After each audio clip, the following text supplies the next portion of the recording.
पुण्यातील केतन अग्रवाल हत्याकांड प्रकरणासंदर्भातली बातमी। मुख्य आरोपी सिया गोयल आणि चेतन चौधरीची पोलीस कोठडी आज संपतीये।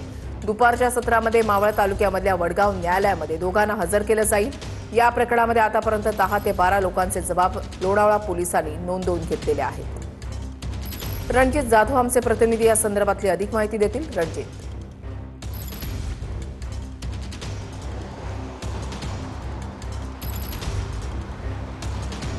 वृषाली, नक्कीच आपण पाहिलं तर केतन अग्रवाल हत्याकांडामध्ये मुख्य आरोपी असलेली सिया गोयल असेल, त्याचप्रमाणे चेतन चौधरी असेल, याची पोलीस कोठडी जी आहे ती आज संपते।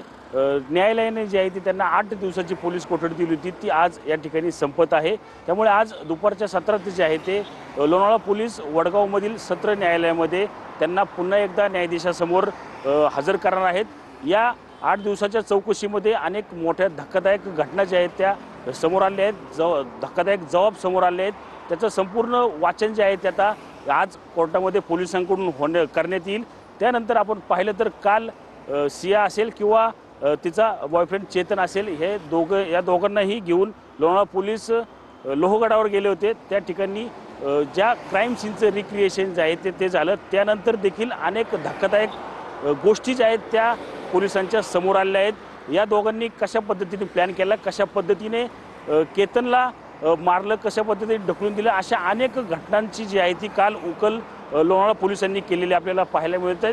संपूर्ण या प्रकरणात पाहिलं तर आतापर्यंत 10 ते 12 जणांचे जबाब जे आहेत ते या ठिकाणी नोंदवलेले आहेत। यामध्ये प्रामुख्याने पाहिलं तर सियाचे आई वडील असतील, भाऊ असतील, त्याचप्रमाणे सिया गोयल असेल किंवा अग्रवाल कुटुंबियांमधला मध्यस्थी असलेला त्यांचा नातेवाईक मित्तल, त्याच्या कुटुंबियाची देखील चौकशी लोणावळा पोलिसांनी या ठिकाणी केलेली आहे।